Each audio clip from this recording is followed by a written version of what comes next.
पिछली क्लास में हमने 7 वादी का आगे हम कंटिन्यू कर रहे हैं।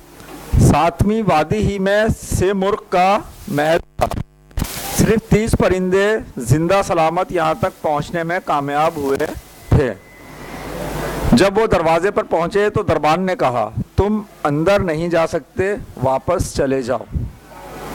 परिंदों की मायूसी इंतहा को पहुँच गई। इतने मुश्किल सफ़र के बाद भी उन्हें मंजिल नहीं मिलेगी। इतने हमराहियों ने अपनी जानें बेकार ज़ाया की। बेहद मायूसी के बावजूद परिंदे वापस जाने पर तैयार ना हुए। उन्होंने जवाब दिया, अब जो कुछ भी हो सेमुर्ग से मुलाकात ज़रूर करेंगे, वापस नहीं जाएंगे। दरबान मुस्कुराया और कहा, यही मायूसी तुम्हारा आखिरी इम्तिहान थी। तुम कामयाब हुए, अंदर आ जाओ। महल में वो उस जगह पहुंचाए गए जो सेमुर्ग का दरबार थी। उनके और सेमुर्ग के दरमियान बहुत बड़ा पर्दा लटक रहा था। पर्दा उठा, तब परिंदों ने एक अजीब व गरीब मंजर देखा। हर परिंदे ने अपने सामने अपने आप ही को देखा, बिल्कुल ऐसे जैसे शीशा हो। बदसूरत परिंदे ने भी अपनी ही शक्ल अपने सामने मौजूद पाई, मगर ये शक्ल उसे बहुत अच्छी लगी। खूबसूरत परिंदे ने भी अपनी ही शक्ल देखी। दरबार में और कोई नहीं था, सेमुर्ग भी नहीं था। फारसी में सी के मायने हैं 30, मुर्ग के मायने हैं परिंदा। 30 परिंदे खुद ही सेमुर्ग थे। अब दरबार में एक आवाज़ गूंजी। अजीब बात यह थी कि यह आवाज़ बैक वक्त तमाम परिंदों के हलक से निकल रही थी।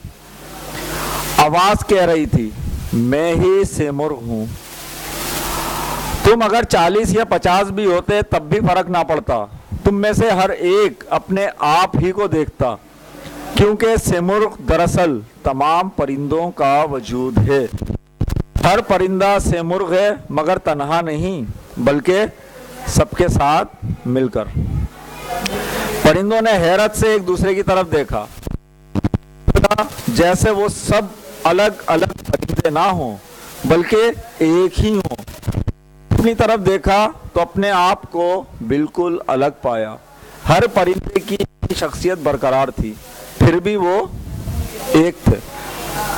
ये था सबक। अब इसमें देखें तस्वीर जो बनाई गई है एक परिंदे की, सेमुर्ग की, उसमें भी आप देखें बहुत खूबसूरत अक्कासी की गई है। हर परिंदा इसमें आपको नज़र आ रहा होगा। कहीं पर आपको कबूतर नज़र आ रहा है, कहीं पर बत्तख नज़र आ रही है, तो कहीं पर मोर भी नज़र आ रहा है। लेकिन उसके बावजूद ये खुद एक परिंदा जो अलग है, 30 को मिलाकर ये एक अलग परिंदा दिखाई दे रहा है।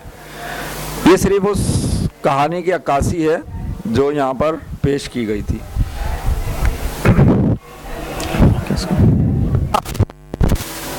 ठीक है, ऑन कर दिया। सबक का खुलासा अगर हम देखें, सबसे पहले तो ये सेमुर्ग सबक को इसके अंदर इसमें मकसद क्या था, सेमुर्ग को ढूंढने का फैसला किया था परिंदों ने, और उसके लिए सफ़र के लिए निकले थे। सफ़र के दौरान उन्हें पहली वादी से गुजरना पड़ा था, वादी तलब। कौन बच्चा बता रहा है वादी तलब? जी,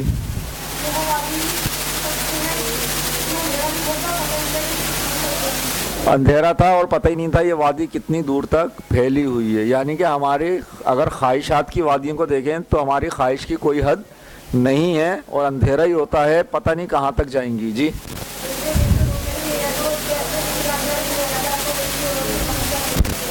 हाँ, इसमें जिस चीज़ को ढूंढने के लिए निकले उसी चीज़ का ध्यान रखें, किसी और चीज़ की तरफ ध्यान ना दें। अटेंटिवनेस भी इसमें हमने देखा था अपना। ठीक है, दूसरी वादी, वादी इश्क को आप लोग जी,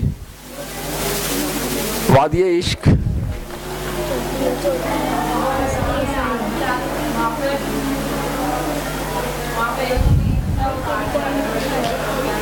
इस वादी से गुजरने में इश्क था, आग ही आग थी। यानी कि इश्क की आग से में जलते हुए गुजरना था। तीसरी वादी कौन सी थी? वादिये मार्फत। वादिये मार्फत कौन बता रहा है? आप लोग। और यहाँ के लिए अलग अलग रास्ते बने हुए हैं। ये वादी, हाँ ये वादी बेढंगी वादी थी। यहाँ पर अलग अलग रास्ते थे और हर शख्स, हर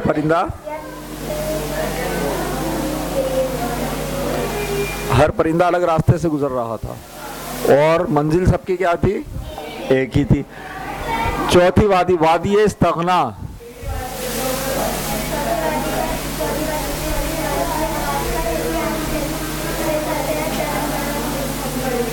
और इसके मायने हैं बेनियादी और किसी वजह से सैकड़ों मुसाफिर वादी इस्तगना से जिस वक्त गुजरे थे, यहाँ से क्या हुआ था कि तमाम निज़ाम दरहम भरम हो गया था और आंधी चली थी। ठीक है।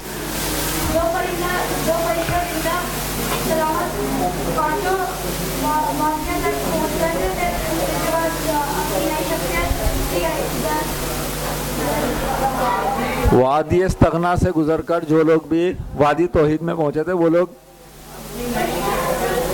अपनी नई शख्सियत को देखकर आदी हो चुके थे। सॉरी।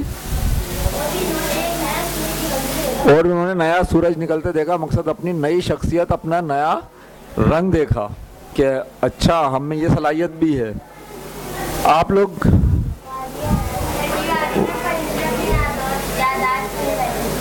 छठी वादी में अपनी याददाश्त ही खो बैठे थे और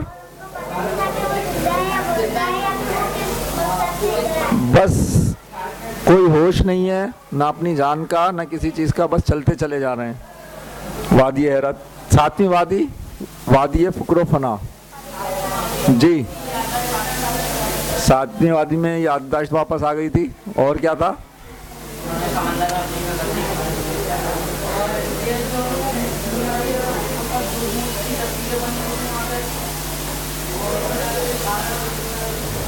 फुक्र फना। और कौन बता रहा है? जब वो सातवीं वादी में पहुंचे फिर हाँ, इस वादी के इख्तिताम पर सेमुर्ग का महल भी मिला था। और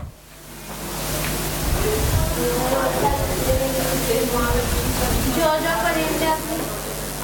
परिंदे समंदर को देख लेते हैं, याददाश्त वापस आ गई। वहाँ उन्होंने ऐसा समंदर देखा था कि जो देख रहे थे उनकी याददाश्त वापस आ गई थी। और उसके बाद जो उनका आखिरी इम्तिहान हुआ था वो क्या था? इम्तिहान, हाँ मायूसी का। मायूसी का आखिरी इम्तिहान था। अगर उसमें भी नाकाम होते तो फिर अपनी शख्सियत से मिले बगैर ही वापस हो जाते, लेकिन उस इम्तिहान में भी पास हुए। हमें इससे क्या सबक मिलता है? हमें जो सोचना चाहिए वो करना चाहिए, उसके ऊपर कायम रहना चाहिए। जी, हमें अपनी बात पर डटे रहना चाहिए। और मुश्किल कैसी भी आ जाए, याददाश्त खोइए। परिंदे बहुत सारे मरे हैं, ऐसा भी हुआ है कि पता ही नहीं चल रहा है, चलते चले जा रहे हैं, लेकिन कोई सी भी मुश्किल आई उसे सामना किया है तो कहाँ पर पहुँचे? अपनी मंजिल पर। हमें हर हाल में अपना मकसद पूरा करना चाहिए। और ठीक है, सबक से हमने बहुत अच्छी अच्छी बातें सीखी। इसमें अगर कोई ऐसी बात जो किसी बच्चे को समझ में नहीं आई हो तो पूछ लीजिए। और कोई ऐसी बात तो नहीं रहेगा, कोई लफ्ज़, कोई जुमला? ठीक है, इस रोक दीजिए।